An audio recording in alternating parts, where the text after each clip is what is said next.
6 months of perfect avoidance, shattered in an underground parking garage.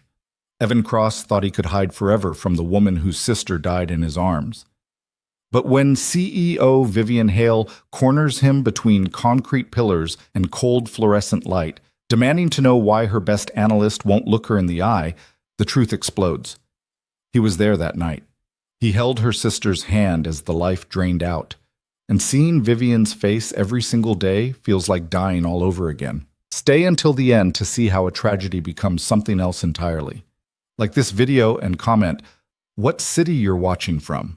I want to see how far this story travels. The parking garage smelled like exhaust and old rain. Evan Cross kept his head down, keys already in his hand, moving fast toward his beat-up Civic in spot B47. It was 6:47 p.m. on a Tuesday, which meant he had exactly 13 minutes before Lila's after-school program closed, and they started charging late fees he couldn't afford. He'd gotten good at timing his exits. Most people left the building between 5 and 6. By 6:45, the executive floor was empty, the lobby quiet, the parking garage a concrete tomb. For 6 months, this had worked. 6 months of arriving early, leaving late, taking stairs instead of elevators, eating lunch at his desk, and never, absolutely never, being in the same room with Vivian Hale, unless at least 12 other people were present. His hand was on the car door when he heard the footsteps. Not the distant echo of someone 3 levels up, close, deliberate, coming from the direction of the executive elevator. Evan's chest tightened. He didn't turn around. Maybe if he just got in the car fast enough. Stop! The voice wasn't loud. Didn't need to be. Vivian Hale didn't raise her voice to make people listen. She just spoke, and the air rearranged itself around her words. Evan stopped. His hand stayed on the door handle, knuckles white. "Turn around, Mr. Cross." He didn't move. Evan. Something in the way she said his first name, not angry, not cold, just tired, made him turn. Slowly. Vivian stood 15 feet away, still in her work clothes. Charcoal suit, white shirt, heels that made her almost as tall as him. Her dark hair was pulled back the way it always was, severe and exact. She looked like what she was, a woman who'd built a logistics empire from her father's failing trucking company and turned it into something worth $900 million. She also looked exhausted. 6 months, Vivian said. You've worked for me for 6 months. You're the best systems analyst I've ever hired. Your logistics algorithm saved us $4 million in the first quarter alone. Harrison in operations calls you a fucking wizard, and in 6 months, you have never once looked me in the eye. Evan stared at the concrete between them. I look at you in meetings. You look at my shoulder, or the wall behind me, or your laptop screen. She took 3 steps closer. I'm not stupid, Evan, and I'm tired of pretending I don't notice. His throat felt like sandpaper. I do my job. You do. Brilliantly, from a distance. Another step. But here's what I can't figure out. You're not intimidated by me. I've seen you tear apart VP-level strategy proposals in conference rooms without breaking a sweat. You don't flinch when I walk in. You just disappear. Like I'm something you can't stand to be near. Evan's hand dropped from the car door. His pulse hammered in his ears. That's not... So I'm going to ask you directly. Vivian stopped 10 feet away, arms crossed. What did I do to you? Nothing. Then what is it? I can't... He dragged a hand through his hair, turned halfway back to his car. I need to pick up my daughter. Answer the question first. Ms. Hale, what is it about me that makes you run? The words came out harder than before. Not a CEO asking an employee. A person demanding truth from another person. Evan's hands curled into fists at his sides. 6 months of careful distance, of calculated exits and strategic absences, all coming apart because she wouldn't let it go. He could feel the pressure building in his chest, the thing he'd been holding back since the day HR called to tell him he'd been hired. It's not you, he said quietly. Then what? It's... His voice cracked. He swallowed hard, forced the words out. It's your face. Silence. The fluorescent lights hummed overhead. Vivian's expression didn't change. Explain. Evan closed his eyes, opened them, looked at her directly for the first time in 6 months. You look like her, he said. Your sister. Maya. The name hung in the cold air between them. Vivian went very still. How do you know my sister's name? Because I was there. The words came out flat, dead. 4 years ago, April 14th, Route 92, mile marker 18. Single vehicle collision, drunk driver, head-on impact with a guardrail. He recited it like a report, the only way he could say it without falling apart. I was first on scene. Volunteer fire department. I was the one who... He stopped. Couldn't finish. Vivian's face had gone white. You're lying. I'm not. Prove it. Evan reached into his wallet with shaking hands, pulled out a small worn card. His old volunteer firefighter ID from Millbrook Station. He held it out. Vivian crossed the space between them in 4 sharp steps, grabbed the card, stared at it. Her breathing had gone shallow. You, she whispered. You were... I held her hand. Evan's voice broke completely now. For 23 minutes, until the ambulance came. And I see her every time I look at you. The same eyes, same cheekbones, same... He turned away, pressed his palms against the roof of his car. I can't do this. What did she say? Ms. Hale, what did my sister say to you? Evan's shoulders shook. She asked me to stay, so I did. I stayed until... He couldn't breathe. I'm sorry, I can't... I have to go. He yanked the car door open. Evan, wait. But he was already inside, engine starting, backing out too fast. Vivian stepped aside, still holding his ID card, and watched him drive away. Evan made it 3 blocks before he had to pull over. He sat in a grocery store parking lot, hands locked on the steering wheel, trying to remember how to breathe. 4 years. He'd gone 4 years without talking about that night. 4 years of therapy appointments he couldn't afford, and nightmares that still woke him up at 3 a.m. 4 years of telling himself he was fine. He'd moved on. It was just part of the job. And then Vivian Hale's company had called with a job offer he couldn't refuse. Benefits, real salary, stability for Lila. And he thought maybe he could do it. Maya and Vivian had different last names. He hadn't made the connection until his first day, when he walked into the office and saw her standing in the lobby. The same face, older, sharper, alive, but the same. He'd almost quit that day. Would have, except Lila needed braces and his landlord had just raised the rent and the signing bonus had already cleared. So he'd stayed and built walls and counted the minutes until he could leave each day without seeing her. His phone buzzed, the after-school program. He was late. Evan wiped his face, put the car in drive, and went to get his daughter. Lila was 8 years old and had exactly 0 patience for bullshit. You're 12 minutes late, she said, climbing into the back seat. Ms. Rodriguez said if it happens again, we get a written warning. I know. I'm sorry. You look weird. Are you sick? No. Did something happen at work? Evan pulled out of the parking lot, keeping his eyes on the road. Just a long day. Lila studied him in the rear-view mirror with the kind of intensity that always made him nervous. She'd been doing that since she was 3. Looking at people like she could see straight through whatever they were pretending. You're lying, she said. I'm not. Your voice goes flat when you lie, like a robot. Eat your snack. She pulled a package of crackers from her backpack, but didn't stop watching him. Is it the lady boss? The one you won't talk about? Evan's hands tightened on the wheel. I talk about her. No, you say my boss or the CEO, but you never say her name. And you get tense when I ask about work. Lila bit into a cracker. Sarah's mom says women bosses are mean. Is yours mean? No. The word came out too sharp. He softened his voice. No, she's not mean. She's good at her job. Fair, smart. Then why don't you like her? I never said I don't like her. You don't have to. I can tell. Evan signaled, turned onto their street. Their apartment building was a faded yellow complex with a broken fountain out front. Not great, but safe, clean, affordable. That was all that mattered. He parked in their assigned spot, killed the engine, turned to look at Lila properly. Sometimes, he said carefully, people remind us of things that are hard to think about. That doesn't mean the person is bad. It just means it's complicated. Lila frowned. Does she remind you of Mom? No. That one was easy, at least.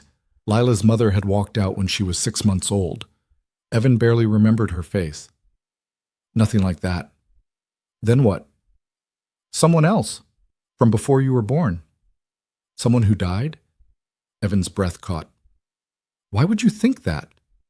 Because you get the same look when you talk about Grandpa Jim, like something hurts but you can't say where. 8 years old. She was 8 years old and she saw everything. Evan unbuckled his seatbelt, turned to face her fully. Yeah, someone who died. I was trying to help them, and I couldn't, and my boss looks a lot like that person, so sometimes it's hard. Lila considered this. Is that why you leave work early and come home looking sad? I don't, Dad. He stopped, nodded. Yeah, that's why. That's dumb. Lila, it's not her fault she looks like someone else, and it's not your fault you couldn't help them. That's what you told me when I couldn't help Casey pass his math test and he had to repeat 3rd grade. Evan felt something crack in his chest. That's different. No, it's not. Lila gathered her backpack, opened the car door. You should just tell her. Then maybe it wouldn't be weird anymore. She climbed out and headed for the building entrance, ponytail swinging. Evan sat in the car for another minute, watching her go. You should just tell her. He'd just done that. And it had gone about as badly as he'd feared. His phone buzzed again. Email notification. He glanced at the screen, expecting a late-night request from operations or a system alert. It was from Vivian Hale. Subject, tomorrow. Message, my office, 8 a.m. We're not finished. Evan stared at the screen until it went dark. So, he didn't sleep.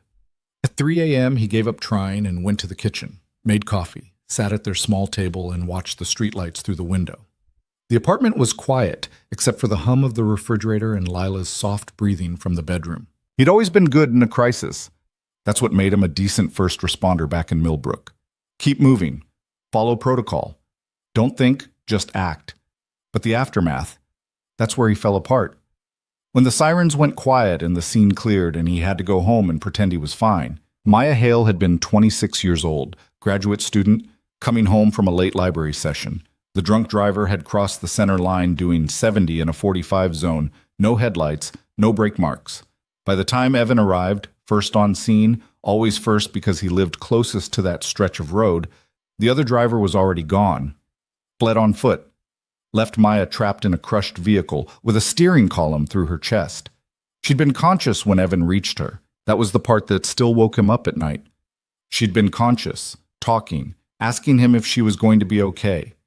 And he'd lied. Told her help was coming, told her to stay calm, told her everything would be fine. Held her hand and kept lying until her eyes went unfocused and her breathing stopped. They caught the driver 3 days later. DUI, vehicular manslaughter. He got 8 years, served 4. Evan had quit the volunteer department a month after the funeral. Moved to the city, started over. Built a new life where no one knew him as the guy who was there that night. And then Vivian Hale had hired him. The coffee had gone cold in his hands. Evan poured it down the sink, checked the time. 5:30 a.m. Close enough. He showered, dressed, left a note for Lila, drove to work in the dark. Vivian's office was on the top floor, corner suite with windows overlooking the city. Evan had been inside exactly twice. Once during his interview, once to deliver a quarterly report Harrison was too sick to present. Both times, he'd kept his eyes on the floor. This time, when her assistant waved him through at 8:02 a.m., Evan walked in and looked directly at her. Vivian sat behind her desk, hands folded on the polished surface. She'd traded yesterday's suit for a different one, navy instead of charcoal. But she wore the same expression. Unreadable. Sit, she said. Evan sat. For a long moment, neither of them spoke. Through the windows behind Vivian, the city stretched out in steel and glass, morning sun cutting through the haze. I didn't know who you were when I hired you, Vivian said finally. That's what you're thinking, isn't it? That I tracked you down, that this was some kind of test or punishment. Evan said nothing. I'm telling you I didn't. Your resume came through standard channels. HR flagged you because of your systems work at Corbin Freight. I approved the hire because you were qualified. She paused. I didn't make the connection until 3 weeks in. You mentioned Millbrook in a meeting, former volunteer firefighter, and I thought, her voice went flat. I thought maybe. Why didn't you say anything? Because I wasn't sure. And because Vivian looked away, out the window. Because if it was you, I didn't know what I'd do. If I'd scream at you or thank you or both. Evan's throat felt raw. You should have fired me. Why? Because this is... He gestured between them. This doesn't work. I can't focus when you're in the room. I can't breathe when I see you. Every day I come here, I see her dying all over again. Then why do you stay? The question landed like a punch. Evan stared at her. You're good at what you do, Vivian continued. You could work anywhere. Take your algorithm to any logistics company in the country and name your price. So why are you still here, Evan? He didn't have a good answer, or maybe he did, and couldn't say it. I need the benefits, he said finally. My daughter needs... Bullshit. Vivian's voice cut through his excuse like a blade. Harrison told me you turned down a headhunter offer last month. 30% salary increase, full benefits, sign-on bonus. You didn't even call them back. Evan's jaw clenched. That's none of your business. You made it my business when you spent 6 months treating me like a ghost. I wasn't... Yes, you were. Vivian stood up, moved to the window. You think I didn't notice? You think I don't see the way you schedule meetings to avoid me? The way you take the stairs when I'm near the elevator? You've perfected the art of being professionally invisible, Evan. And I let you do it because I thought... She stopped. I thought maybe you needed space. Time. But it's been 6 months and you're still running. I'm not running. Then look at me and tell me what my sister said. The room went silent. Evan stood slowly, hands shaking. You don't want to know. I've wanted to know for 4 years. Vivian turned to face him. The police report said she was conscious when you arrived, that you stayed with her, but it didn't say what happened, what she said. If she... Her voice cracked. If she was afraid. Evan felt his carefully constructed walls start to crumble. Ms. Hale, tell me. The words exploded out of him before he could stop them. She asked if she was going to die, and I told her no. I told her to hold on, that help was coming, that she'd be okay. I lied to her face because that's what you're supposed to do. You're supposed to keep them calm, keep them fighting. But I could see... His voice broke. I could see the steering column, the blood. There was so much blood and I knew she wasn't going to make it, but I kept lying, kept telling her to stay awake. And she looked at me and said, Gee, he stopped, couldn't go on. What? Vivian's eyes were wet now. What did she say? She said, don't leave me alone. Evan's face was wet too. He didn't bother wiping it. So I didn't. I held her hand and I stayed until she stopped breathing. And I have replayed those 23 minutes every single day for 4 years, wondering what I could have done differently. What I should have said. If there was any possible way I could have saved her. The silence that followed felt like drowning. Vivian crossed the space between them, stopped inches away. Her hand came up slowly, hesitantly, and pressed against his chest, right over his heart. She wasn't alone, Vivian whispered. That's what you did. You stayed, and that's... Her voice shattered completely. That's all I wanted to know, that she wasn't alone.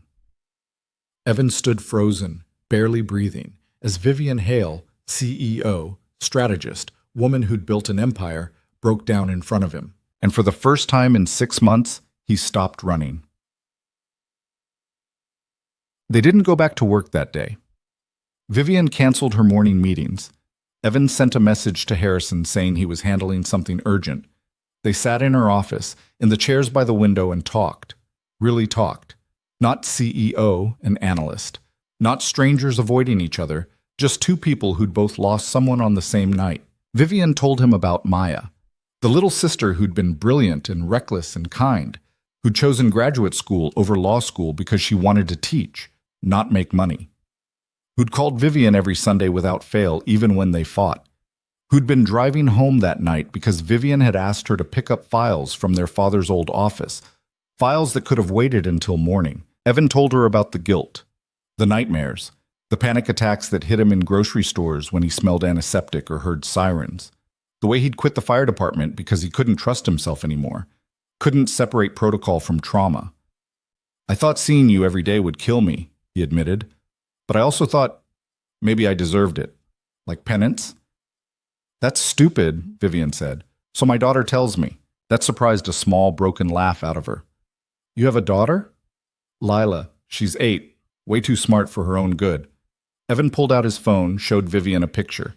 Lila grinning at the camera, gap-toothed and fearless. She looks like you.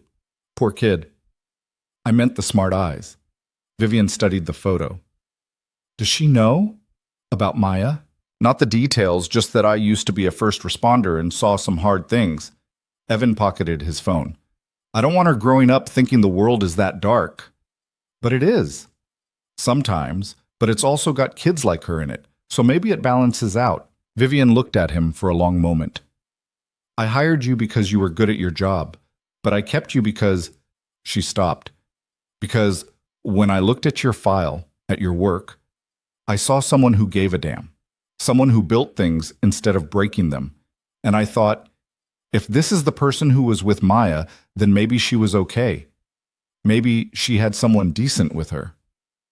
Evan didn't know what to say to that. I'm not asking you to stop seeing her when you look at me, Vivian continued.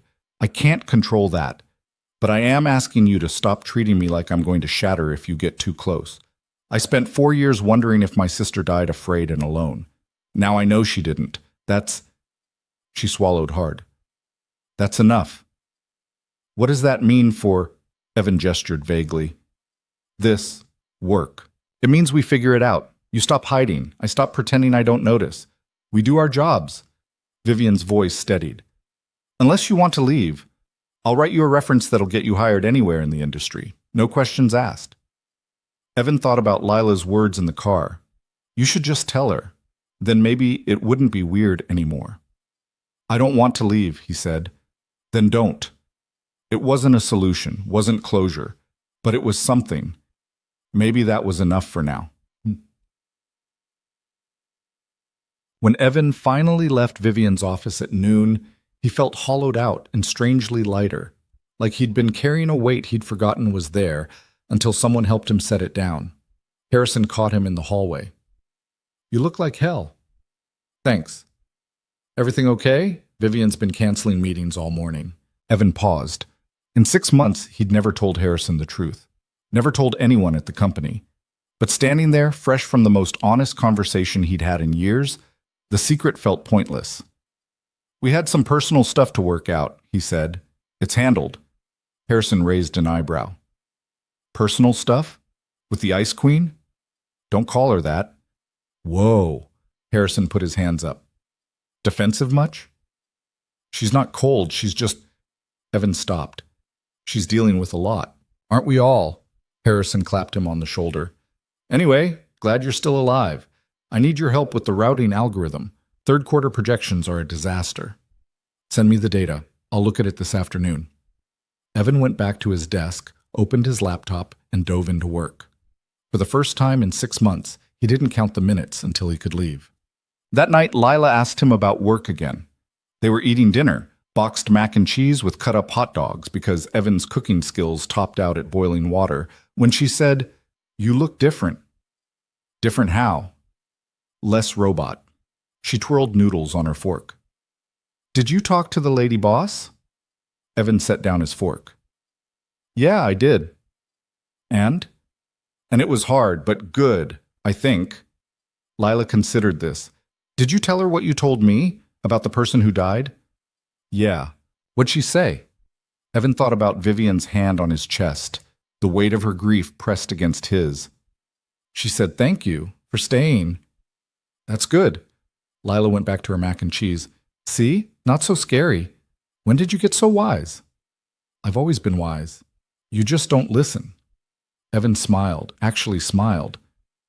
Fair enough. They finished dinner, did dishes together, watched a nature documentary about wolves. At bedtime, Lila hugged him extra tight. I'm proud of you, she said. For what? For being brave. Evan held his daughter close and let himself believe her. The next morning, Evan walked into the office and took the elevator instead of the stairs. When the doors opened on the executive floor, Vivian was standing there with coffee in hand, clearly on her way down. They both froze. "Morning," Evan said. "Morning." Vivian stepped aside to let him exit, then paused. "Your algorithm, the one you've been building for the Western routes. I want you to present it at the board meeting next month." Evan blinked. "The board meeting? Yes, they need to see what we're investing in, and I think you're the right person to show them." It was an opportunity, a massive one, the kind that could change his career trajectory completely. It was also terrifying. "I'll do it," Evan said. Vivian nodded. "Good. We'll prep next week." She stepped into the elevator. As the doors started to close, she looked at him one more time. "For what it's worth," she said, "I'm glad you stayed." The doors closed before he could respond. Evan stood in the hallway, heart racing, and realized something. He was glad, too. Over the next 2 weeks, something shifted. Evan stopped leaving early, started eating lunch in the break room instead of at his desk, joined the Friday afternoon operations meeting he'd been avoiding for months. Vivian was there, always there, but instead of triggering panic, her presence became manageable, familiar. They still didn't talk much outside of work topics, but when they did, it wasn't painful anymore. Harrison noticed. "You and the boss finally sort out whatever was going on?" Something like that. "Good, because the company gossip mill was getting weird ideas." Evan snorted. "About what?" "You know, secret affair, corporate espionage. One person swore you were her long-lost brother." Harrison grinned.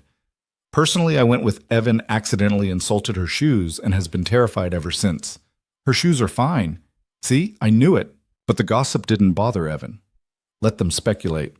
The truth was stranger and more painful and belonged to him and Vivian alone. The algorithm presentation consumed his focus. He refined the routing logic, built visualization tools, stress-tested the projections. Vivian reviewed his work with the kind of sharp attention that would have intimidated him 6 months ago. Now it just made him sharper.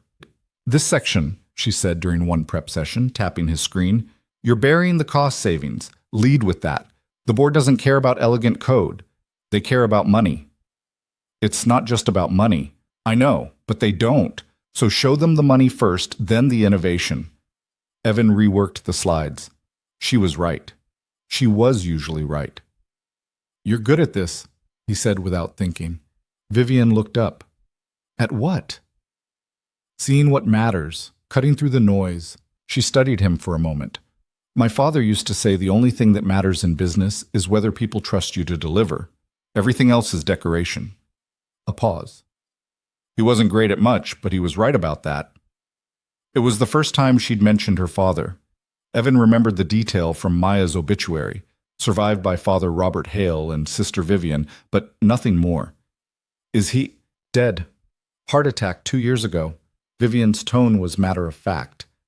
"Right after I took over the company, probably rolling in his grave watching a woman run his legacy." "You've tripled revenue." "He'd say I got lucky." "Then he was an idiot." The words came out before Evan could stop them. Vivian's eyebrows shot up. "Sorry," Evan muttered. "That was accurate." Vivian smiled, actually smiled. "He was an idiot, brilliant at logistics, terrible at people. Maya got all the emotional intelligence in the family." They worked in silence for a while after that. Comfortable silence, the kind that didn't need filling. The board presentation happened on a Thursday. Evan wore his one good suit, bought for job interviews, rarely used since, and arrived at the office an hour early to run through his slides one last time. His hands shook slightly as he set up the projector. 8 board members, all older, wealthier, infinitely more powerful than him. And Vivian, sitting at the head of the table, watching everything. No pressure. "You'll be fine," she told him that morning. "Just don't mumble." "I don't mumble." "You do when you're nervous. Chin up. Project. They're just people. Rich people. People who could kill his career with a bad word." But when the meeting started and Evan began presenting, something clicked. The algorithm was good, the data was solid, and he knew this material better than anyone in the room. He led with the cost savings, $4 million in Q1, projected $12 million annually, then walked them through the innovation, showed them how the system learned from driver behavior, weather patterns, traffic data, how it could adapt in real time to disruptions, how it made their competition's logistics look like they were using paper maps and prayer. The board asked questions. Evan answered them, no mumbling, clear, direct, confident. When he finished, the chairman, a silver-haired man named Douglas, who'd been on the board since Vivian's father ran the company, leaned back in his chair. "Impressive," Douglas said.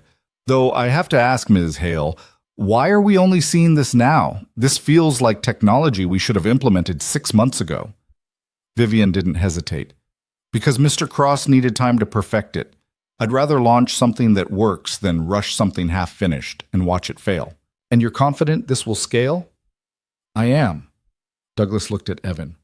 "You built this alone?" "With input from operations," Evan said. "But the core system, yes." "Remarkable." Douglas glanced at the other board members. "I move we approve full implementation. All in favor?" 7 hands went up. 1 abstention, a woman named Patricia who never voted yes on the first pass for anything. "Motion carries," Douglas said. "Good work, Mr. Cross." Evan nodded, collected his materials, left the room on legs that felt like water. He made it to the bathroom before the adrenaline crash hit. Vivian found him 10 minutes later, sitting on the floor outside the conference room. "You okay?" "Yeah, just needed a minute." She sat down next to him, on the floor, in a designer suit like it was the most normal thing in the world. "You killed it in there," she said. "I was terrified." "Couldn't tell." They sat in silence. Down the hall, the board members filtered out, talking amongst themselves. "Thank you," Evan said quietly, "for giving me this shot." "You earned it." "Still, you didn't have to put me in front of them." Vivian turned to look at him. "Yes, I did. Because you're brilliant and you were wasting it hiding behind Harrison's shadow. And because..." She paused. "Because I think Maya would have liked you. She always said the best people were the ones who gave a damn, even when it cost them something." Evan's throat tightened. "You don't know that." "No, but I'm choosing to believe it anyway." They sat there a while longer, 2 people who'd found their way out of the dark by accident, side by side in a corporate hallway. It wasn't perfect, it wasn't closure, but it was something. And for now, that was enough. The implementation rollout started the following Monday, and with it came a workload that made Evan's previous 60-hour weeks look like vacation. He was at his desk by 7 most mornings, building out the driver interface while operations hammered him with questions. The system had to integrate with existing dispatch software, communicate with GPS units in 200 trucks, and do it all without disrupting daily operations. One mistake could cost the company millions and strand shipments across 3 states. "How's it going?" Harrison dropped into the chair next to Evan's desk, holding 2 cups of coffee. He slid one across. "Ask me when I've slept." "That bad?" "I've got drivers in Sacramento threatening to quit because they think the algorithm is spying on them. Dispatch in Portland says the route suggestions are ignoring weight restrictions, and someone in accounting wants to know why we're burning through server costs faster than projected." Evan took a long drink of coffee. It was terrible. He drank more anyway. "Other than that, perfect." Harrison winced. "Need help?" "Unless you can explain to a 50-year-old trucker why an algorithm knows his route better than he does. Not really." "I'll pass." Harrison leaned back. "For what it's worth, Vivian's impressed. She told Douglas you were handling the chaos better than most people twice your age." Evan looked up sharply. "She said that?" "Yeah, in the exec meeting yesterday. Douglas wanted to know if we should bring in outside consultants.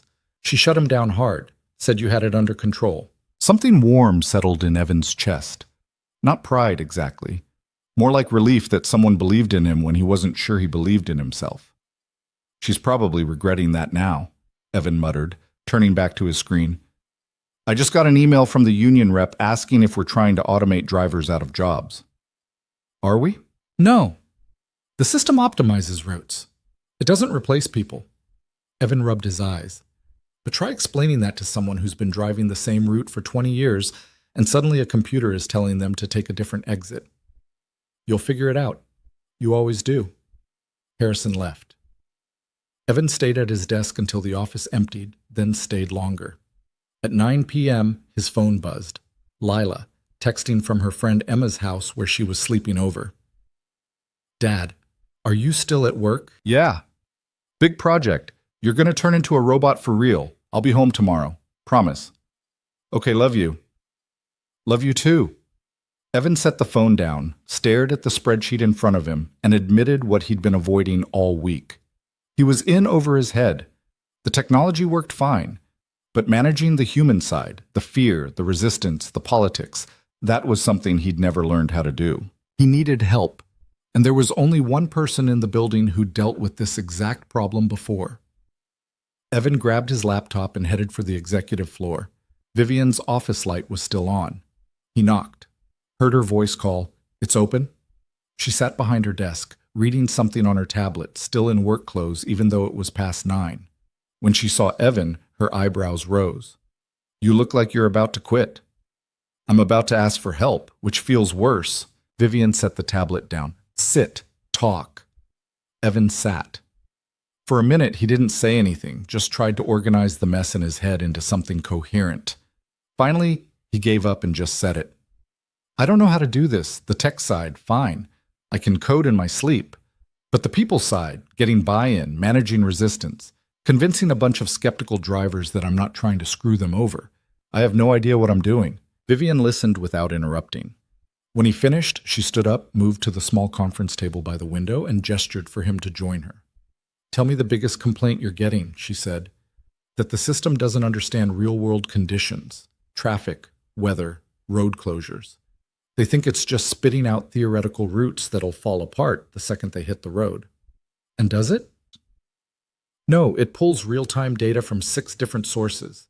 It's more accurate than human memory." Evan caught himself getting defensive, forced his voice level. "But they don't trust it, and I don't know how to make them trust it without it sounding like I'm calling them stupid." Vivian nodded slowly. "When my father died and I took over, half the senior staff quit within 3 months. They didn't think a 32-year-old woman could run a logistics company. Didn't matter that I had an MBA and had been working here since I was 20. They saw me and decided I'd fail." Evan waited. "So I stopped trying to convince them I was right," Vivian continued. "Instead, I asked them to prove me wrong. I told them to pick the route they thought I'd screw up, run it their way for a month, then run it my way for a month. Track every metric. If I was wrong, we'd go back to the old system and I'd publicly admit it. What happened? My way cut costs by 18% and reduced late deliveries by 30%. 3 drivers asked to be reassigned to routes using the new system. By the end of the quarter, the resistance evaporated." She met his eyes. "You can't logic people out of fear, Evan. You have to let them see the proof themselves." It was so simple it felt obvious. And yet Evan had spent 2 weeks trying to argue his case instead of just showing them. "Pick 3 routes," Vivian said. "High traffic, complex ones where the drivers have the most complaints. Run a pilot. Let them compare old versus new. Document everything. Then present the results to the whole driver pool and let the data speak." "That'll take time. So we'll fighting this battle every single day for the next 6 months." Vivian leaned back. "Trust me. Take the time now." Evan nodded, already running through which routes would work best. "Thank you." 도움. "Don't thank me yet. You still have to convince the union rep to agree to a pilot.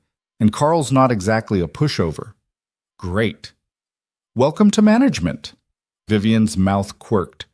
"It's mostly just herding cats who think they know better than you." Evan surprised himself by laughing. Actual laughter, at 9:30 at night, in the middle of the most stressful project of his career. Vivian smiled. Not the professional smile she wore in meetings, something softer, real. "You should go home," she said. "Get some sleep. Fight with Carl tomorrow when you're not running on fumes." "What about you?" "I'll leave in a bit." She gestured at her tablet. "Just finishing quarterly projections." Evan stood, gathered his laptop. At the door, he paused. "Can I ask you something?" "Sure." "Do you ever get tired of it? The constant fighting, proving yourself over and over?" Vivian considered the question. "Yes. But the alternative is letting people who don't give a damn make decisions that affect thousands of lives. So I keep fighting." She tilted her head. Why? Just wondering if it gets easier. It doesn't. You just get better at it. Not exactly comforting, but honest. Evan appreciated that. Good night, Ms. Hale. Vivian? He stopped. What? Call me Vivian. We're past Ms. Hale, don't you think? It felt like crossing a line. But maybe that line had already been crossed weeks ago, sitting on a hallway floor talking about dead sisters and impossible grief. Good night, Vivian. Good night, Evan. He left, and for the first time all week, the weight on his shoulders felt manageable. The meeting with Carl went better than expected, mostly because Evan led with, "I think you're right." Carl, a barrel-chested man in his 50s with a Union Local 447 jacket and a skeptical squint, had been prepared for a fight. Evan's agreement clearly threw him. Right about what? Carl said slowly. That the drivers don't trust a system they can't see working. So let's show them. Evan laid out the pilot proposal. 3 routes, 1 month each. Full data transparency, driver's choice whether to participate. Carl read through the plan, lips pursed. And if your algorithm screws up, then we scrap it and I go back to the drawing board. Just like that? Just like that. Evan met his eyes. I'm not trying to replace drivers, Carl. I'm trying to make their jobs easier. But if the system doesn't do that, then it's useless. I want to know that as much as you do. Carl studied him for a long moment. You're not what I expected. What did you expect? Some tech bro who thinks he's smarter than everyone else. Carl folded the proposal, tucked it in his jacket. All right, I'll bring it to the drivers. But I'm picking the routes, and if even one of them says the system made their day harder, we're done. Fair enough. They shook hands. Carl's grip could crush stone. When Evan reported back to Vivian later that day, she actually looked surprised. He agreed? Just like that? I think he was expecting me to be an asshole. When I wasn't, it confused him into cooperation. That's called diplomacy, Evan. You might be good at this. Don't jinx it. The pilot launched the following week. Carl picked 3 of the worst routes in the system, Sacramento to Seattle, Portland to Boise, and a nightmare run through the Sierras that had a 40% late delivery rate. Evan spent the next month glued to real-time data, watching every mile, every delay, every decision the algorithm made. The drivers called him constantly. Questions, complaints, occasional compliments when the system routed them around a traffic jam they would have hit otherwise. Evan answered every call, adjusted the system when they had legitimate concerns, and slowly started to understand what Vivian had meant about herding cats. By the end of the month, the numbers were undeniable. Sacramento to Seattle cut fuel costs by 12% and reduced late deliveries to 0. Portland to Boise shaved an average of 40 minutes off drive time. The Sierra run, the one everyone said couldn't be fixed, hit 95% on-time delivery. Carl presented the results to the full driver pool himself. No editorializing, just raw data and 3 drivers talking about their experience. I didn't think it would work, said Martinez, who'd driven the Sacramento route. But it did. Saved me 3 hours of sitting in traffic last week alone. The room was quiet. Then someone raised their hand. When can the rest of us get it? Evan felt something in his chest unlock. Relief, vindication, proof that he hadn't been crazy to believe this could work. After the meeting, Carl pulled him aside. Good work, kid. You kept your word. That matters. Thank you. Don't let it go to your head. You've still got 200 more routes to roll out. One problem at a time. Carl clapped him on the shoulder hard enough to bruise. You'll do all right. That night, Evan took Lila out for pizza to celebrate. Real pizza, from the good place downtown, not frozen from the grocery store. You seem happy, Leela said, stealing a pepperoni from his slice. I am. Work's going well? Is the lady boss still scary? Evan paused mid-bite. She's not scary. She's just intense. That's the same thing. No, it's not. Scary means you're afraid of someone. Intense means they care a lot about doing things right. Lila considered this. Do you like her? As a boss? Yeah, she's good at what she does. I meant as a person. Evan set down his pizza. Why are you asking? Because you talk about her different now, like she's a real person instead of just my boss. Lila tilted her head. And you smile when you say her name. I do not. You just did. Evan opened his mouth to argue, realized she was right, and closed it again. When had that happened? When had Vivian stopped being the woman he couldn't look at and started being someone whose opinion he valued? Someone he respected? Someone he... He cut the thought off. This was dangerous territory. She's been helpful with the project, he said carefully. That's all. Okay. Lila went back to her pizza, but Evan could see the smile she was hiding. The full system rollout took another 6 weeks. By the end of October, every route in the company was running on Evan's algorithm. Driver complaints had dropped by 70%, and the third quarter earnings report showed the biggest profit margin in company history. Douglas called Evan directly to congratulate him. Vivian said you were worth the investment. She wasn't wrong. Thank you, sir. Have you thought about what's next? A system like this has applications beyond our company. We could license it, build a whole new revenue stream. Evan hadn't thought about that. He'd been so focused on making the current system work that he hadn't considered what came after. I'll put together some ideas, he said. Do that. And Evan, keep up the good work. We need more people like you around here. When the call ended, Evan sat at his desk feeling something he hadn't felt in years. Momentum. Like his life was finally moving forward instead of just treading water. His phone buzzed. Text from Vivian. Drinks tonight, celebrate the win. My treat. Evan stared at the message. It was professional. Collegial. The kind of thing bosses did with employees who delivered major projects. It was also just the two of them. No Harrison, no operations team, no buffer. Sure. Where? Morton's. 7 p.m. Morton's. The steakhouse downtown where entrees cost more than Evan's weekly grocery budget. He didn't own clothes nice enough for Morton's. Sounds good. He'd figure it out. The restaurant was exactly as expensive as Evan had feared. Dark wood, low lighting, waiters in suits who looked at him like they could smell the Target clearance rack on his one decent button-down shirt. Vivian was already there, sitting at a corner booth, still in work clothes but with her hair down for once. It changed her whole face, made her look younger, less untouchable.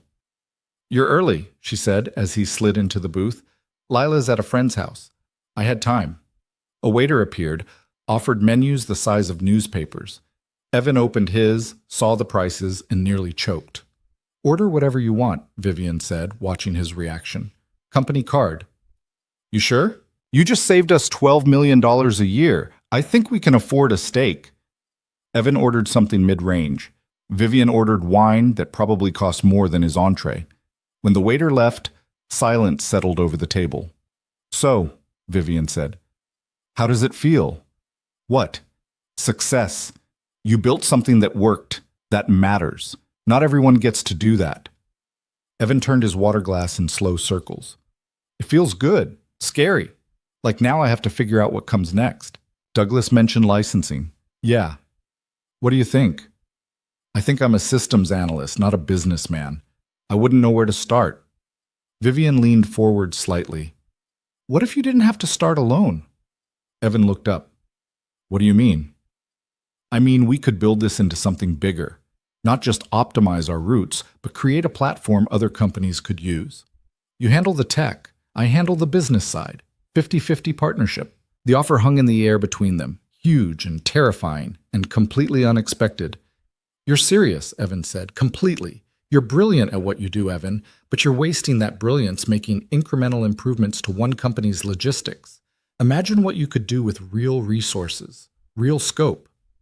I have a daughter. I can't take risks like that. It's not a risk if it's backed by existing revenue. We'd keep your current salary, add profit sharing on top. You'd have more stability, not less. Evan's head spun. A week ago, he'd been drowning in implementation details. Now Vivian was offering him a partnership, equity, a future he hadn't imagined possible. Why me? He asked. Because you give a damn. Because you listen to the people doing the actual work instead of assuming you know better. Because... Vivian stopped, seemed to reconsider her words. Because I trust you. And trust is rare. Their food arrived. They ate in silence for a while, Evan turning the offer over in his mind. It made sense, strategically. The algorithm was proven, the market existed. But working that closely with Vivian, building something together, that felt like stepping off a cliff without knowing what was at the bottom. Can I think about it? He asked. Take all the time you need. Vivian cut into her steak. But for tonight, let's just enjoy the win. No business talk. Deal? She thinks the case is garbage, but that it'll be expensive to defend and they're counting on me not being able to afford it. Vivian read the letter again, slower this time. When she looked up, her expression was steel. How much do you have saved? That's not your... Evan, how much? About 3,000. Maybe. He swallowed.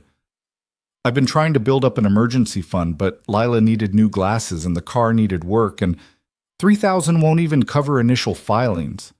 Vivian folded the letter carefully, handed it back. I'm getting you a lawyer. No? Yes. Vivian, I can't let you. You're not letting me do anything. I'm doing it because it's the right thing to do. Her voice was firm, final. That man killed my sister, and now he's trying to destroy the person who stayed with her when she was dying. I'm not letting that happen.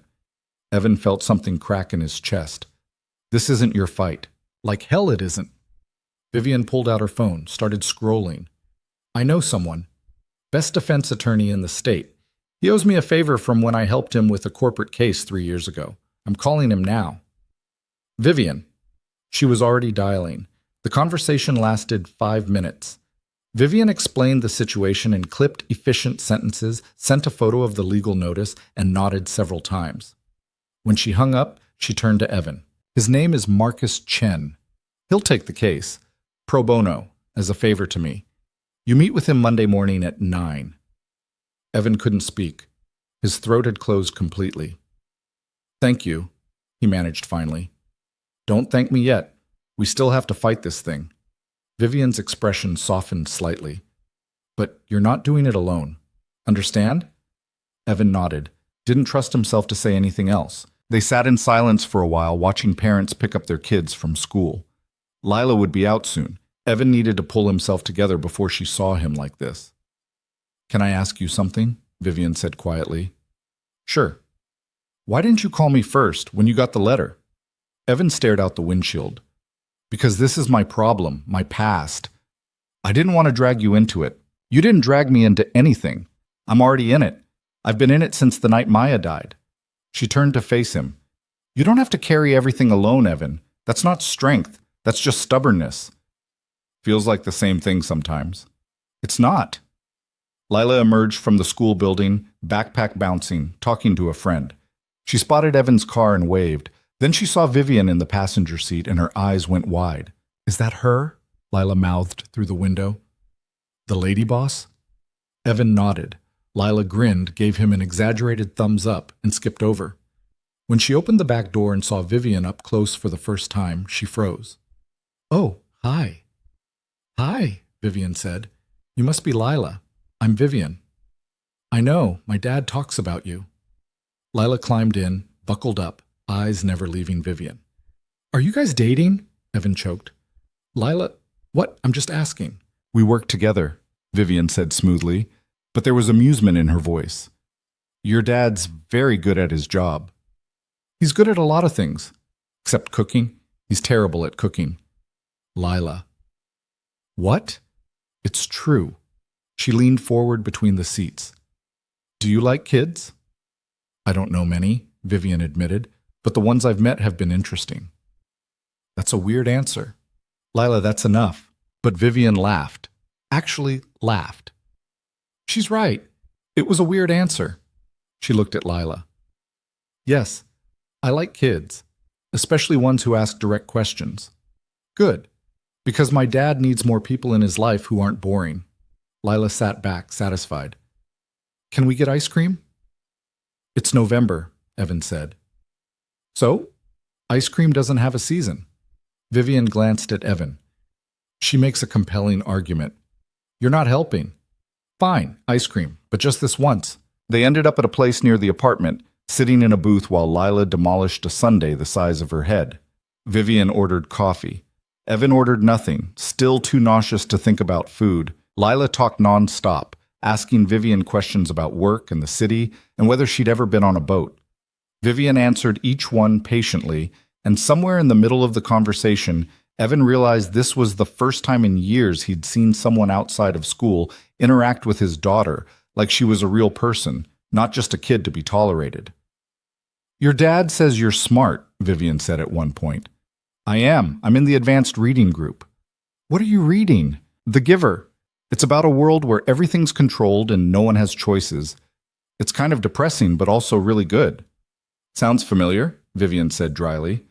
Lila grinned. Do you like your job? Most days. What about the other days? I remind myself why I'm doing it. Why are you doing it? Vivian paused, considering the question seriously. Because someone has to, and I'm good at it, and because the people who work for me deserve someone who won't screw them over for profit. Lila nodded like this made perfect sense. My dad says you're the smartest person he's ever worked for. Evan's face went hot. I did not say that. You said she's sharp and doesn't miss anything. That's the same thing. Vivian's mouth quirked. Did he? Can we talk about literally anything else? Evan muttered. Nope. Lila scraped the last of her ice cream from the bowl. I like her. Can she come over for dinner sometime? Lila, I'd like that, Vivian said. Evan looked at her sharply. She met his eyes, steady and certain. If your dad's okay with it, she added. Lila turned to Evan with an expression of pure hope. Please?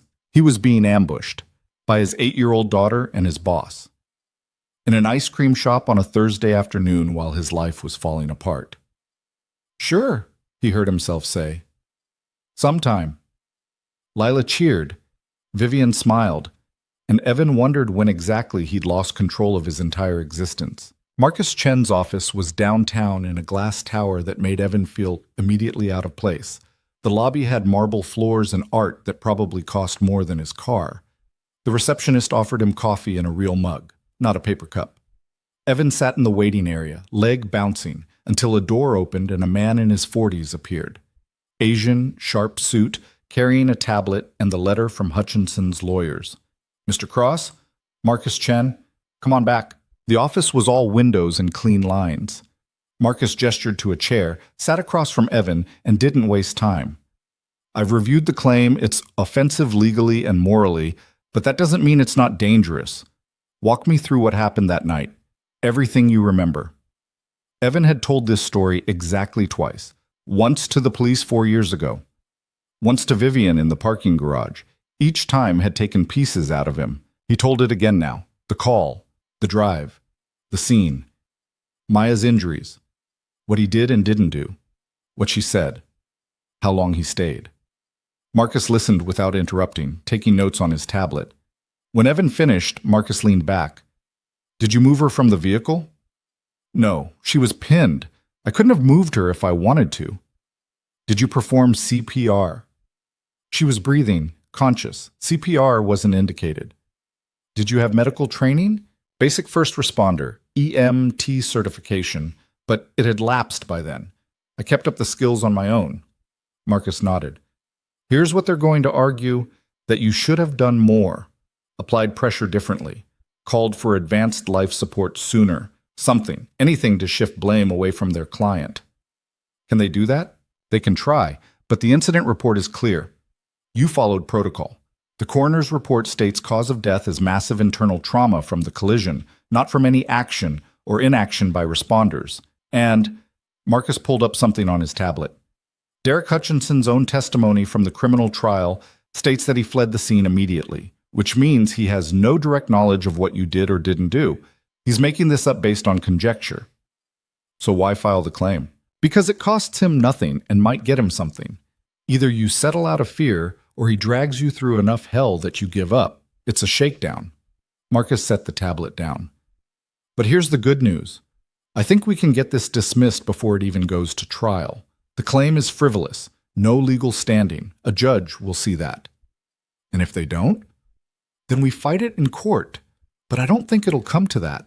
Evan wanted to believe him, wanted to think this would all go away quickly and cleanly. But the knot in his stomach wouldn't loosen. What do I need to do? For now? Nothing. I'll file a motion to dismiss. We'll have a hearing in about 6 weeks. You'll need to be there, but I'll handle the heavy lifting. Marcus stood, extended his hand. Try not to worry. I know that's easier said than done, but you've got a strong case. We'll get through this. Evan shook his hand, thanked him, and left. He made it to his car before the shaking started. 6 weeks. 6 weeks of waiting while his past tried to tear apart his present. 6 weeks of wondering if this would cost him his job, his credibility, his ability to provide for Lila. He texted Vivian. Met with Marcus. He thinks we can get it dismissed. Her response came immediately. Good. Breathe. You're going to be fine. Evan wanted to believe that too. The next 6 weeks were some of the longest of Evan's life. He went to work, did his job, smiled when people asked how he was doing.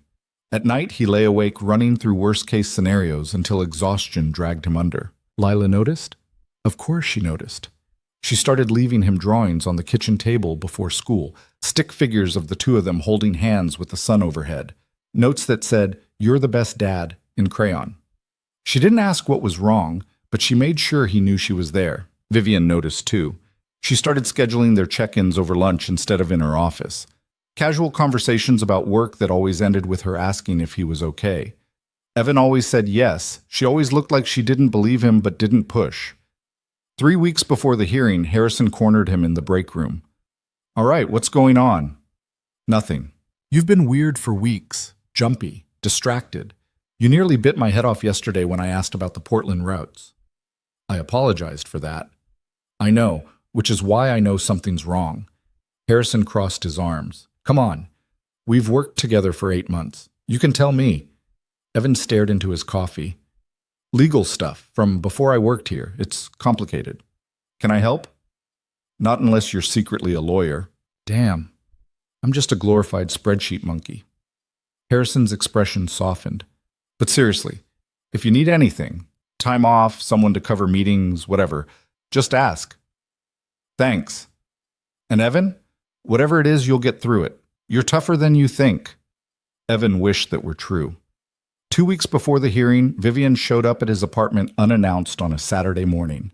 She was carrying a bag of bagels and 2 coffees. Lila opened the door, still in pajamas, and her face lit up. Vivian! Dad! Vivian's here! Evan appeared from the kitchen, dish rag in hand, completely unprepared. What are you? I brought breakfast, and I thought Lila might want to go to the Science Museum today. If that's okay with you. Vivian looked at Lila. They have a new exhibit on space. Lots of hands-on stuff. Lila grabbed Evan's arm. Can we? Please? Evan looked at Vivian. She met his eyes steadily, and he understood. She was giving him something normal, something good. A break from the constant wait. Yeah, he said. Let's go. They spent the day at the museum. Lila ran from exhibit to exhibit, dragging both of them along, asking questions faster than either could answer. Vivian kept up effortlessly, engaging with Lila like she'd known her for years instead of weeks. At one point, while Lila was absorbed in building a model rocket, Vivian turned to Evan. She's amazing. I know. You're doing a good job with her. I'm doing my best. That's not the same thing. It is, actually. Vivian watched Lila through the glass. My parents weren't around much when Maya and I were growing up. Dad was always working. Mom left when I was 12. Maya raised herself mostly, and me when I'd let her. She paused. I think about that sometimes. What it would have been like if we'd had someone who showed up, who tried. Evan didn't know what to say to that. You're a good father, Evan. Don't let whatever's happening make you forget that. Something in his chest loosened slightly. They got lunch in the museum cafe. Lila declared it the best day ever. On the drive home, she fell asleep in the back seat, head against the window. Thank you, Evan said quietly. For what? For today. For caring about her. Vivian glanced in the rear-view mirror at Lila's sleeping form. It's not hard. She's easy to care about. Still. They drove in comfortable silence until Vivian pulled up outside his apartment building. The hearing's in 2 weeks, Evan said. I know. Marcus says it'll probably be fine, but I keep thinking, what if it's not? What if this drags out? What if... Then we deal with it. Vivian's voice was firm. Whatever happens, you're not facing it alone. I meant that. Evan looked at her, really looked, saw the determination in her face, the steel underneath, saw someone who'd lost her sister and her father and still found the strength to keep building, keep fighting, keep showing up. Saw someone he trusted, maybe more than trusted. I don't know how to thank you, he said. You don't have to, just don't shut me out. She reached over, squeezed his hand briefly. Let me help, that's all I'm asking. Evan held on a moment longer than necessary before letting go. Okay, he said. I will. The week before the hearing, Lila got into a fight at school. Evan got the call during a meeting with operations. The vice principal's voice was carefully neutral, explaining that Lila had pushed another student during lunch and would need to be picked up immediately. When Evan asked if the other child was hurt, the vice principal said no, but that didn't change the fact that Lila had violated the school's zero-tolerance policy on physical aggression. Evan excused himself from the meeting, grabbed his keys, and drove to the school with his heart in his throat. Lila didn't push people. She used words, sometimes too many words, but never her hands. Something had to have happened. He found her sitting in the main office, arms crossed, jaw set in a way that reminded him uncomfortably of himself. Her eyes were red but dry. She'd been crying earlier but had stopped by the time he arrived. Hey, Evan said quietly, crouching in front of her chair. You okay? I'm fine. Want to tell me what happened? No. The vice principal, a tired-looking woman named Mrs. Patterson, gestured Evan into her office. Lila stayed in the waiting area, staring at the wall. Mr. Cross, I want to be clear that we take any physical altercation seriously, Mrs. Patterson said once they were seated. But I also want you to know the context. Another student made comments about Lila's family situation, specifically about her not having a mother. When Lila asked him to stop, he continued. She pushed him away from her table. Evan's hands curled into fists in his lap. What exactly did this kid say? According to witnesses, he said that single dads are too dumb to keep a wife, and that Lila's mother probably left because Lila was annoying. Mrs. Patterson's expression was careful. I've already spoken with the other student's parents. He's receiving consequences as well. But our policy requires a one-day suspension for physical contact, regardless of provocation. So she's being punished for defending herself. She's being held accountable for her choice to respond physically instead of seeking adult help. Evan wanted to argue, wanted to point out that expecting an 8-year-old to stay calm while being verbally attacked was unrealistic, but he also knew that fighting the school wouldn't help Lila. Fine, he said. One day. She'll serve it. I appreciate your understanding. For what it's worth, Mr. Cross, Lila's usually one of our best students. I don't think this represents a pattern, but given everything... Mrs. Patterson hesitated.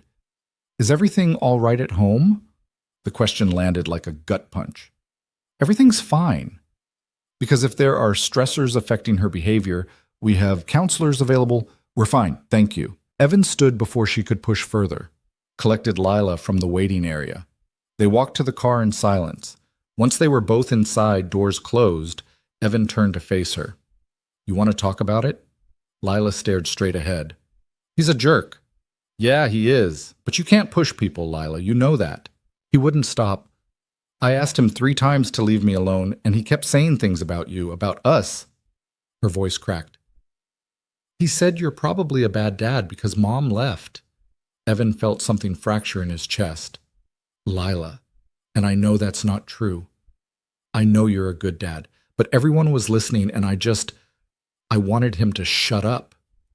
Tears were falling now, fast and angry. I'm sorry. I know I shouldn't have pushed him, but I'm not sorry I made him stop. Evan unbuckled his seatbelt, reached over, and pulled his daughter into an awkward hug across the center console. She buried her face in his shoulder and cried hard, the kind of crying that shook her whole body. You're allowed to be angry, Evan said quietly. When people say cruel things, you're allowed to feel however you feel. But we don't put our hands on people, even when they deserve it. You understand? Lila nodded against his shirt. And for the record, you're not annoying. You're brilliant and stubborn and sometimes too smart for your own good, but you're not annoying, and anyone who says otherwise is an idiot. That got a wet laugh out of her. You're not supposed to call people idiots. I'm a grown-up. I can break my own rules.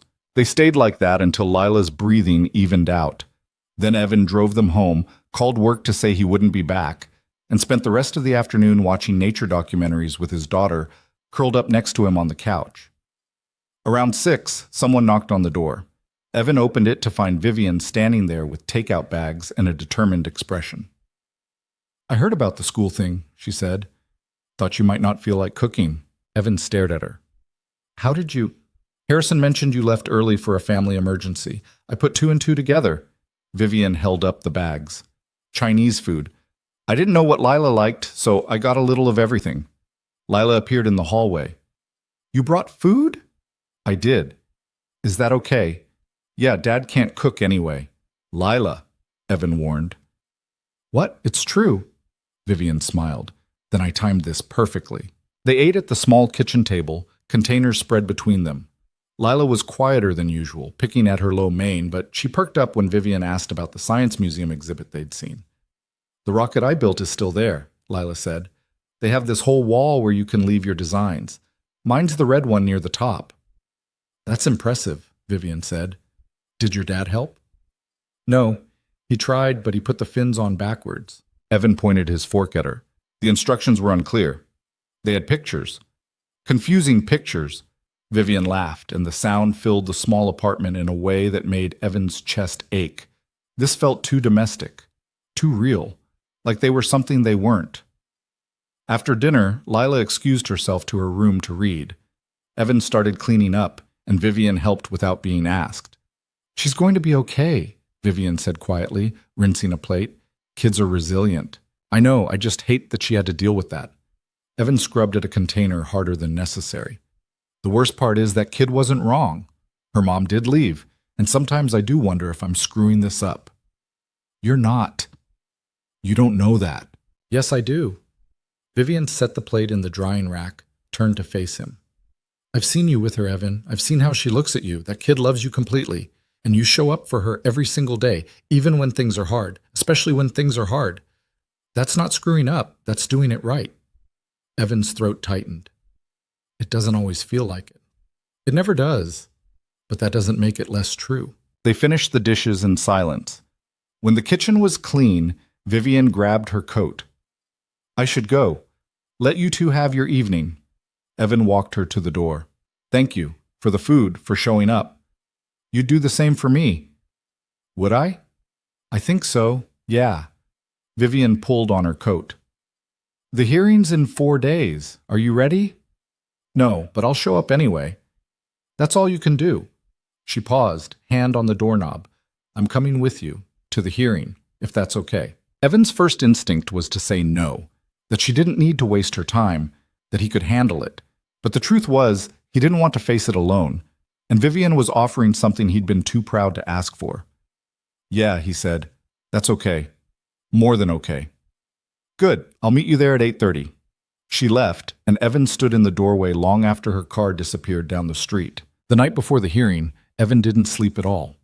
He lay in bed staring at the ceiling, running through every possible outcome. Best case, the judge dismissed the claim immediately, and it was over. Worst case, he didn't want to think about worst case. At 5 a.m., he gave up on sleep and made coffee. Sat at the kitchen table reviewing the documents Marcus had sent over. Incident reports, witness statements, the coroner's findings. Everything painted a clear picture. Evan had done his job correctly. The claim was baseless, but knowing that didn't stop the fear. Lila found him at 6, already dressed for school, and climbed into the chair next to him. Big day? She asked. Yeah. Are you scared? Evan thought about lying, decided against it. A little. That's okay. Being scared doesn't mean you're weak. It means you care about what happens. He looked at his daughter, 8 years old and already wiser than him. Where'd you learn that? Miss Rodriguez. She says fear is just your brain trying to protect you, but you're stronger than your brain thinks. Miss Rodriguez sounds smart. She is. Lila leaned against his arm.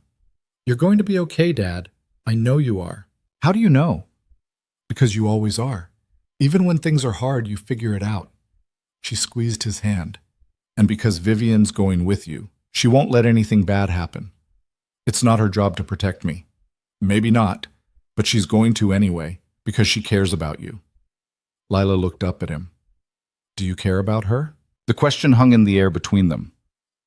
Evan knew the answer, had known it for weeks, maybe longer, but saying it out loud felt like jumping off something high without knowing what was at the bottom. Yeah, he said finally. I do. Good, because I like her, and I think she likes us too. Lila, I know. It's complicated. Adults always say things are complicated when they're actually pretty simple. She hopped down from the chair. I need to finish my homework before school. You need to eat something. You look gray. She disappeared into her room, leaving Evan alone with his coffee and the strange, terrifying realization that his daughter was right. About all of it. The courthouse was downtown, a concrete building that looked like it had been designed to intimidate. Evan arrived at 8:15 wearing the same suit he'd worn to the board presentation. Marcus was already there, talking on his phone, briefcase at his feet. When Marcus saw Evan, he ended the call and walked over. Morning, you ready? As ready as I'm going to be. Good. We're in courtroom 3. Judge Morrison. She's fair but no nonsense. She won't tolerate any theatrics from Hutchinson's team. Marcus glanced past Evan. Is someone meeting you here? Yeah, she should be. I'm here. Vivian appeared, dressed in a sharp gray suit, heels clicking on the marble floor. She looked like she belonged in a courtroom, like she'd faced down worse things than this, and won. Marcus extended his hand. Ms. Hale, good to see you again. Marcus, thanks for taking this case. Thanks for the referral on the Brennan merger. We're even. Marcus checked his watch. We've got 10 minutes. Let's go over the plan one more time. They found a bench in the hallway. Marcus walked Evan through what would happen. Opening statements, presentation of the claim, Evan's opportunity to respond. Marcus expected Hutchinson's lawyer to argue that Evan had a duty of care and failed to meet it. Marcus would counter with the incident report, expert analysis, and the simple fact that Evan had done everything correctly. They're going to try to make you emotional, Marcus warned. Talk about how tragic the death was. Imply that someone has to be held accountable. Don't take the bait. Stay calm. Answer questions directly. Don't elaborate unless I tell you to. Evan nodded, mouth dry. And remember, this is just a motion hearing. We're not litigating the full case today. Just arguing whether the case has merit to proceed. The bar is low, but I think we can clear it. At 8:30, they were called into the courtroom. The space was smaller than Evan had imagined.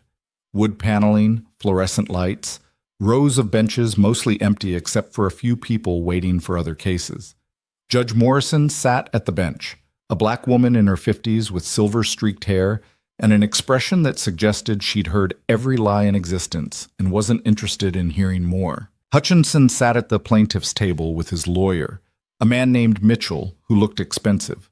Hutchinson himself was thin, mid-40s, with the kind of face that would be forgettable if you hadn't seen it in a mugshot. He didn't look at Evan, just stared straight ahead, jaw tight. Evan took his seat next to Marcus. Vivian sat in the gallery directly behind them. Judge Morrison reviewed the file, then looked up. This is a motion to dismiss filed by the defendant in the matter of Hutchinson versus Cross. Mr. Mitchell, you have 10 minutes to argue why this case should proceed. Mitchell stood. Thank you, Your Honor. My client, Mr. Hutchinson, has suffered immeasurable harm as a result of the events of April 14th, 4 years ago. While he acknowledges his role in the accident itself, subsequent investigation has revealed that the responding first responder, Mr. Cross, failed to provide adequate care to the victim, Maya Hale. Medical experts consulted by my client have indicated that different interventions might have saved Ms. Hale's life. Mr. Cross's failure to— What interventions? Judge Morrison interrupted. Mitchell blinked. I'm sorry? You said different interventions might have saved the victim. What intervention specifically? Advanced airway management, aggressive hemorrhage control, immediate extrication. Was Mr. Cross trained in advanced airway management? He was a certified first responder. Basic certification or advanced? Mitchell hesitated. Basic, Your Honor, but— And was he equipped with the tools necessary for what you're describing? Intubation equipment, surgical instruments for hemorrhage control? The fire department should have provided— Mr. Mitchell, I'm asking what Mr. Cross personally had access to at the scene, not what might theoretically have been available. Mitchell shuffled his papers. The incident report indicates he had a basic first aid kit. Which would include what? Bandages, gloves, basic supplies? Yes, Your Honor. So you're arguing that Mr. Cross, with basic training and basic equipment, should have performed advanced medical procedures that even paramedics would struggle with in field conditions? Mitchell's jaw tightened. I'm arguing that he had a duty to do more than he did. What did he do? According to his own statement, he stayed with the victim and provided comfort until emergency services arrived. And that's inadequate because? Because she died, Your Honor. Someone has to be held accountable. The courtroom went silent. Judge Morrison leaned forward. Mr. Mitchell, let me be very clear. Tragic outcomes do not automatically equal negligence. If they did, every doctor who lost a patient and every first responder who arrived at a fatal scene would be liable for wrongful death. That's not how the law works. Your Honor, we believe that Mr. Cross's actions directly contributed. Based on what evidence? Expert testimony? Medical records showing a different outcome was possible? We intend to develop that evidence during discovery. So you're asking this court to let you proceed to discovery in hopes of finding evidence to support a claim you don't currently have evidence for? Mitchell's face flushed. We have a good faith belief that evidence exists. Based on? Based on the fact that a young woman died when she might have been saved. Judge Morrison sat back. Mr. Chen, your response? Marcus stood. Your Honor, the plaintiff's argument rests entirely on speculation. The incident report is clear. Mr. Cross arrived on scene, assessed the victim's condition, provided appropriate care given his training and available resources, and stayed with her until emergency medical services arrived. The coroner's report, which I've submitted as Exhibit A, states unequivocally that cause of death was massive internal trauma from the collision itself. No intervention by a basic first responder would have changed that outcome. Uman, does the plaintiff dispute the coroner's findings? Mitchell stood. We believe a second opinion. That's not what I asked. Do you have evidence that disputes the official cause of death? Not at this time, Your Honor, but then you're asking me to allow a case to proceed based on your belief that you might find evidence later that could possibly contradict the official record, even though you currently have no such evidence and no expert willing to testify to it. Is that correct? Your Honor, with respect, Mr. Mitchell, answer the question, yes or no? Mitchell's shoulders sagged. Yes, Your Honor. Judge Morrison looked at the file again, then at Hutchinson.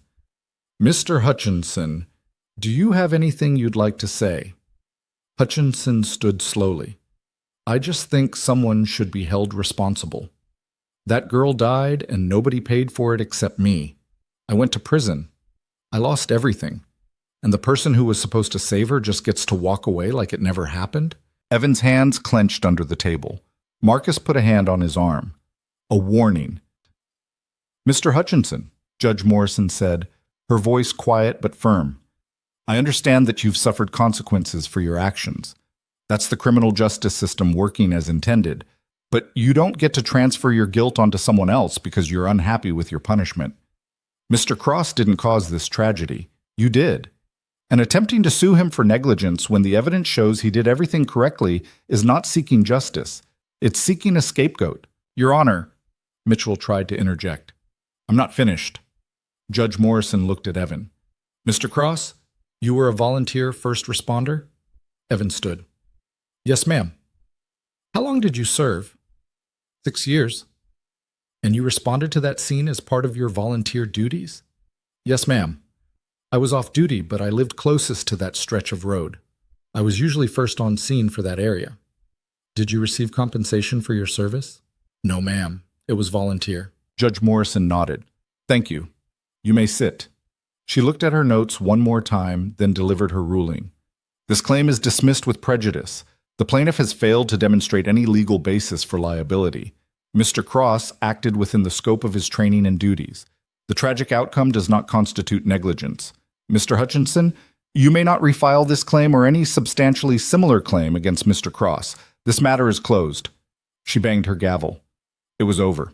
Evan sat frozen, unable to process what had just happened. Around him, people were moving. Mitchell gathering his papers, face tight with anger. Hutchinson staring at the table, hands clenched. Marcus packing up his briefcase, looking satisfied. Evan, Vivian's hand on his shoulder. It's done. You won. He turned to look at her. It's really over? It's really over. Something broke open in his chest. Relief. Disbelief. The slow, dawning realization that the nightmare was finally finished. Marcus shook his hand. Good work staying calm in there. You did great. I didn't do anything. You did all of it. I presented the facts. But you're the one who had the facts to present. You did your job right 4 years ago, Evan. Today just made it official. They walked out of the courtroom together. In the hallway, Evan leaned against the wall, legs suddenly weak. You okay? Vivian asked. I don't know. I think so. Maybe. He laughed, slightly manic. I think I need to sit down. She guided him to a bench, sat next to him. They didn't talk, just sat there while the adrenaline drained away and reality settled back in. Thank you, Evan said finally, for being here, for making this possible. You would have found a way without me, maybe, but it would have been a lot harder. He turned to face her. I mean it, Vivian. You didn't have to do any of this, but you did, and He stopped, searching for words that felt adequate and finding none. Thank you. Vivian's expression softened. You held my sister's hand when she was dying. You stayed with her so she wasn't alone. That's not something I can repay, Evan. But helping you with this, it's the least I could do. It's not the least. It's everything. They sat in silence a while longer. Then Vivian's phone buzzed. She glanced at it, sighed. I have a board call in 20 minutes. I need to get back to the office. Yeah, of course. She stood, hesitated. Are you going to be okay? I think so. I need to call Lila. Let her know it's over. Tell her I said hi. I will. Vivian started to leave, then turned back. Evan? Yeah? That partnership offer. It's still on the table. If you want it. Evan looked at her standing there in the courthouse hallway. This woman who'd faced down her own grief to help him fight his, and realized he'd already made his decision. Maybe he'd made it weeks ago, sitting on a hallway floor at work. Or maybe at dinner in her apartment when Lila had declared her the best person ever. Or maybe just now, watching her defend him without hesitation. I want it, he said. I'm in. Vivian smiled, actually smiled, bright and genuine. Good, we'll celebrate later. Dinner, my place. Bring Lila. She'll hold you to that. I'm counting on it. She left, and Evan sat on the bench a while longer, letting the weight of the past 4 years finally lift. Then he called his daughter. Hey, kiddo. Dad, how'd it go? Are you okay? It's over. The case is dismissed. It's done. Lila's squeal of joy was loud enough that Evan had to hold the phone away from his ear. I knew it. I knew you'd win. We won. We all did. Is Vivian still there? She just left. She says hi. Tell her I say hi back, and tell her you're taking her to dinner to celebrate. Evan laughed. She already invited us to her place. Even better. Can I pick the movie we watch after? This isn't a sleepover, Lila. Yet. Lila, I'm just saying, you like her, she likes you. This is how it starts. Evan closed his eyes. You're 8, and I'm smart. You said so yourself. She paused. I'm proud of you, Dad, for fighting, for not giving up. His throat closed. Love you, kid. Love you too. Now go celebrate. You deserve it.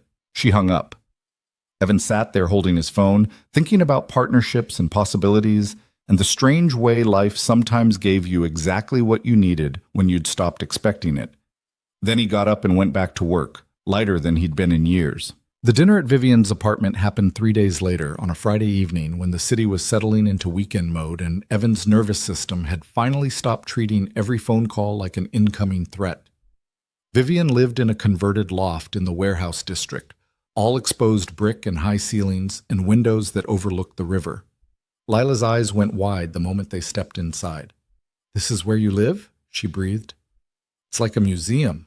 It's just an apartment, Vivian said, but she looked pleased. Come on. I ordered Thai food. Hope that's okay. I love Thai food, Lila said immediately, even though Evan was 90% sure she'd never had it. They ate at Vivian's dining table, which was made of reclaimed wood and probably cost more than Evan's car. The food was good, the conversation easy. Lila asked Vivian about the art on her walls, the books on her shelves, whether she'd ever been to space. Space? No, why would I go to space? Because you're rich, and rich people do weird stuff. Evan nearly choked on his pad thai. Lila, what? They do. Emma's dad bought a vintage car he can't even drive because it's too old for normal roads. Vivian laughed. Fair point. But no, I haven't been to space. I did go to Iceland once, saw the northern lights. Were they green? Green and purple, like someone spilled paint across the sky. Layla's expression went dreamy. I want to see that someday. Maybe you will. After when that happens, Vivian asked Evan one night after Lila had gone to bed. I sit with her, remind her she's not alone. Sometimes we make hot chocolate and watch documentaries until she falls back asleep. You're a good father. I'm trying to be. You are. Don't doubt that. In March, Evan moved them to a better apartment. 2 bedrooms, actual heat, a dishwasher that worked. Lila got her own bathroom and declared it the best day of her life. Vivian helped them move, showing up in jeans and an old shirt, carrying boxes without complaint. You didn't have to do this, Evan said as they assembled Lila's new bed frame. I wanted to. This is what people do. They help each other. Vivian tightened a bolt. Besides, someone has to make sure you don't put this together backwards. That was one time with the bookshelf. It fell over twice. The instructions were bad. She laughed, and Evan realized he'd memorized that sound, the way it started quiet and built, the way it made her whole face change. That night, after Lila was asleep in her new room, Evan and Vivian sat on the floor of the living room surrounded by half-unpacked boxes. This is good, Vivian said quietly. What we're building, all of it. Yeah, it is. I'm happy. I don't think I've been able to say that in years, but I'm happy. Evan took her hand. Me too. They sat there in the quiet, and Evan thought about how far he'd come from that night in the parking garage, how he'd gone from avoiding Vivian to building a life with her, how grief and guilt had somehow transformed into this. Can I tell you something? Vivian said. Anything. I think Maya would have liked you. I think she would have liked this. Us. Evan's throat tightened. You think so? I know so. She always said the best people were the ones who showed up even when it was hard, who kept trying even when everything was broken. Vivian squeezed his hand. That's you. That's what you do. I don't always feel like I'm doing it right. Nobody does. But you do it anyway. That's what matters. They stayed up late that night talking, planning, dreaming about what came next. When Vivian finally left, Evan stood in the doorway of Lila's room watching her sleep. His daughter. His reason for everything. We're okay, he whispered to the dark. We're going to be okay. The platform launched in May to immediate success. 3 companies signed licensing agreements in the first month. By June, they had a waiting list.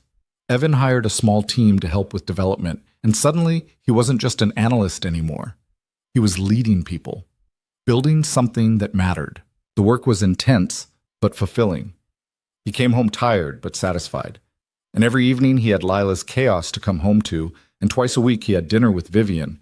And on weekends they did things together as a strange little unit that didn't quite have a name yet, but felt right anyway.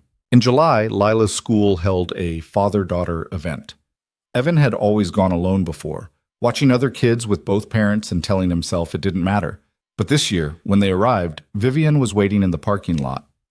What are you doing here? Evan asked. Lila invited me, said you might need backup. Vivian looked uncertain. If that's okay? I know this is your thing. It's more than okay. Evan looked at Lila, who was grinning like she'd won the lottery. Did you plan this? Maybe. Is it working? Yeah, kid, it's working.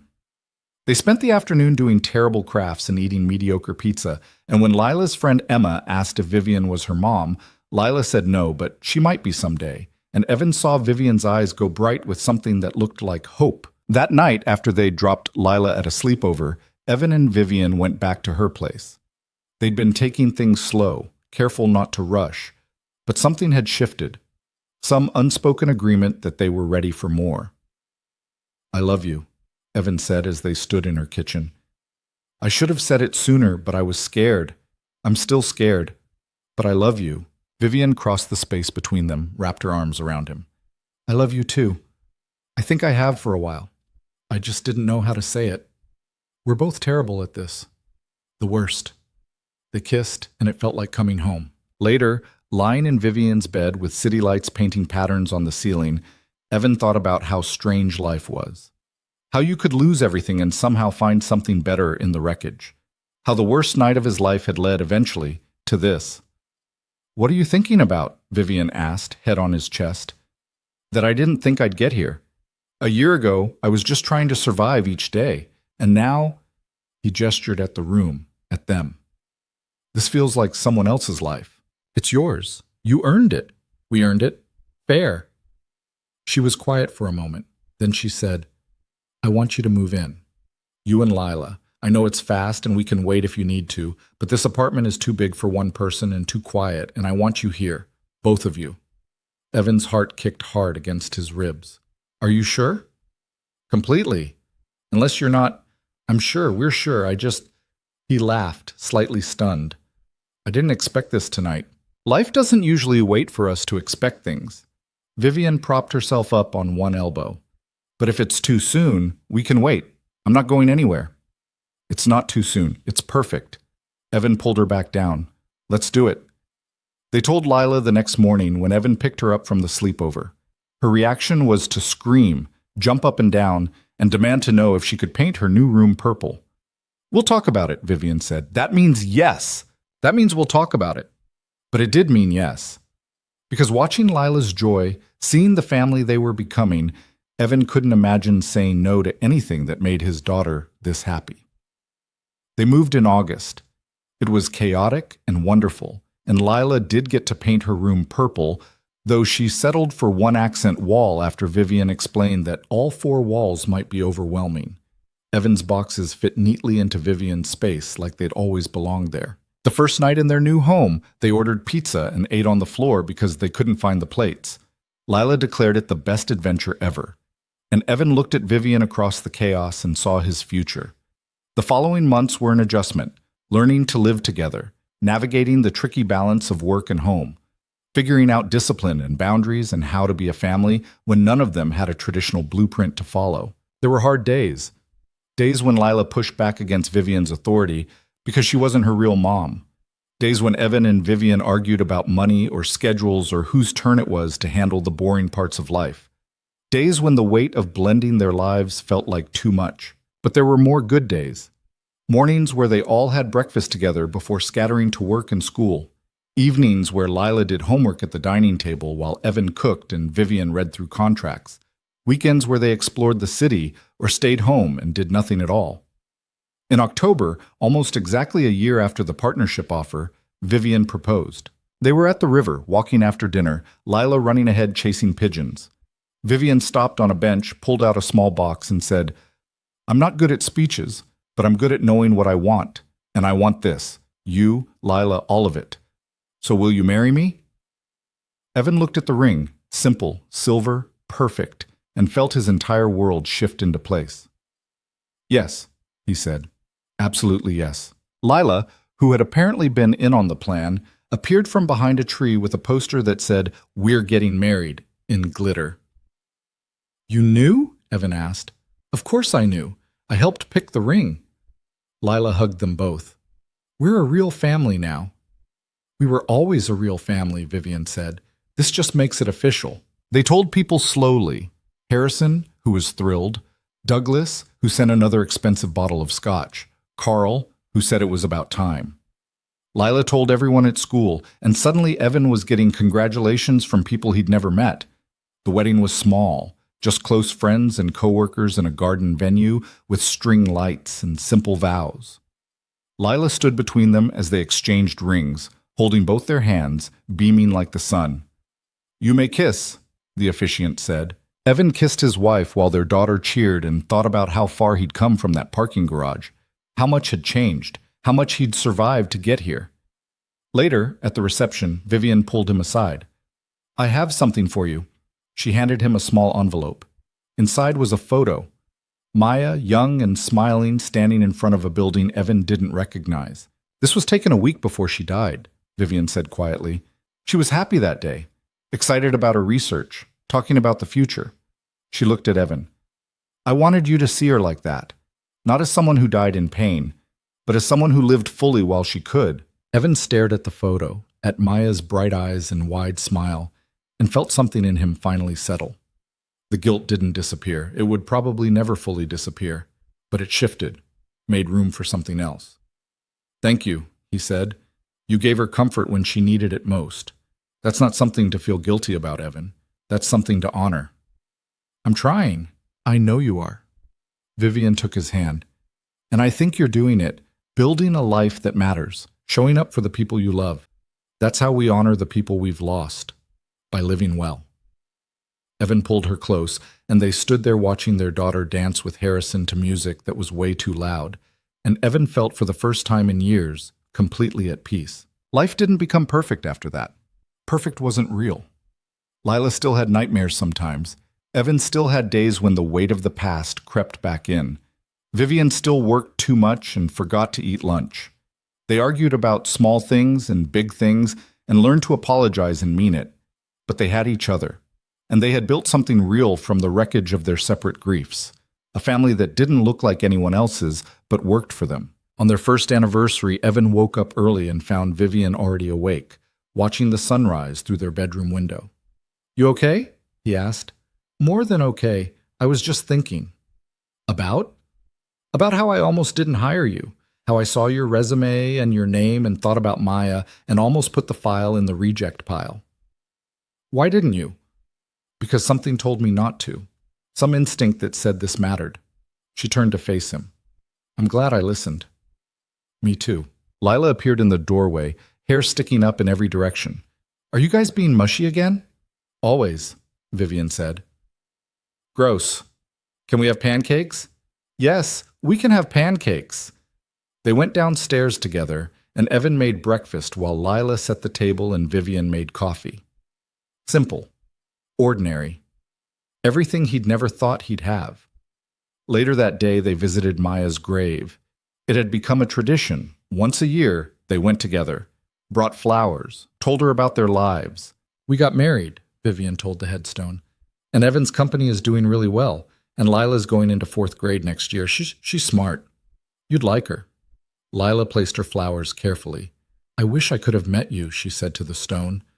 "Vivian says you were nice and that you liked science like me." Evan stood back, letting them have their moment.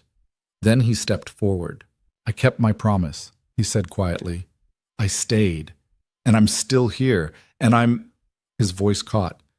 "I'm trying to make it count. All of it." They stood there together, the three of them, honoring someone who'd died but whose impact had shaped everything that came after. On the drive home, Lila asked, "Do you think she knows? About us?" "I don't know," Vivian said honestly, "but I like to think she does. And I think she'd be happy." "Me too," Lila said. That night, after Lila was in bed, Evan and Vivian sat on their balcony watching the city lights. "Do you ever wonder what your life would have been like if that night hadn't happened?" Vivian asked. "Sometimes, but I don't think about it much anymore." "Why not?"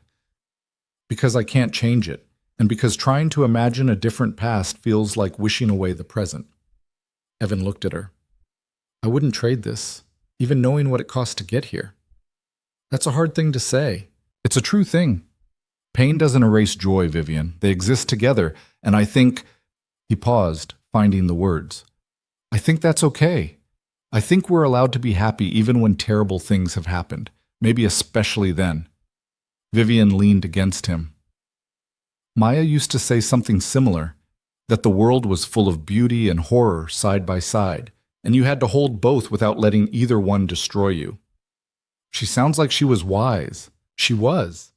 I wish you could have known her when she was alive." "Me too, but I know her through you, through the way you care about people, the way you fight for what's right. That's her legacy, and it's yours." They sat in comfortable silence, two people who'd found each other through tragedy and built something beautiful anyway. Because that was the truth that Evan had learned through all of this. Life didn't wait for you to be ready. It didn't ask permission before it broke you, but it also offered chances at healing when you least expected them. And sometimes, if you were brave enough to stay open, to let people in even when you were terrified, it gave you exactly what you needed. Not perfection, not erasure of pain, but connection, family. Love that showed up even on the hard days and said, "We're in this together." That was enough. That was everything. And as Evan sat there with his wife beside him and his daughter asleep in the next room, he understood that healing wasn't about forgetting. It was about integrating. taking the broken pieces and building something new without pretending the cracks didn't exist. He'd held a dying woman's hand 4 years ago and carried that weight every day since. But he'd also built a company, raised a daughter, found love with someone who understood both his strength and his scars. He'd survived. And more than that, he'd learned to live again. That was the lesson, he thought. Not that tragedy could be overcome or erased, but that it could be survived. That you could carry grief and joy simultaneously. That moving forward didn't mean leaving the past behind, but rather learning to walk with it without letting it define every step. "What are you thinking about?" Vivian asked. "That I'm lucky. That we're lucky." "We are." "And that I love you, in case I haven't said it enough today. You can never say it enough." She kissed him softly. "I love you too." They went inside, checked on Lila one more time, and went to bed in the home they'd built together. And Evan slept peacefully, knowing that tomorrow would bring its own challenges and joys, and that whatever came, he wouldn't face it alone. That was what mattered. That was what made everything worth it. Not the absence of pain, but the presence of people who stayed,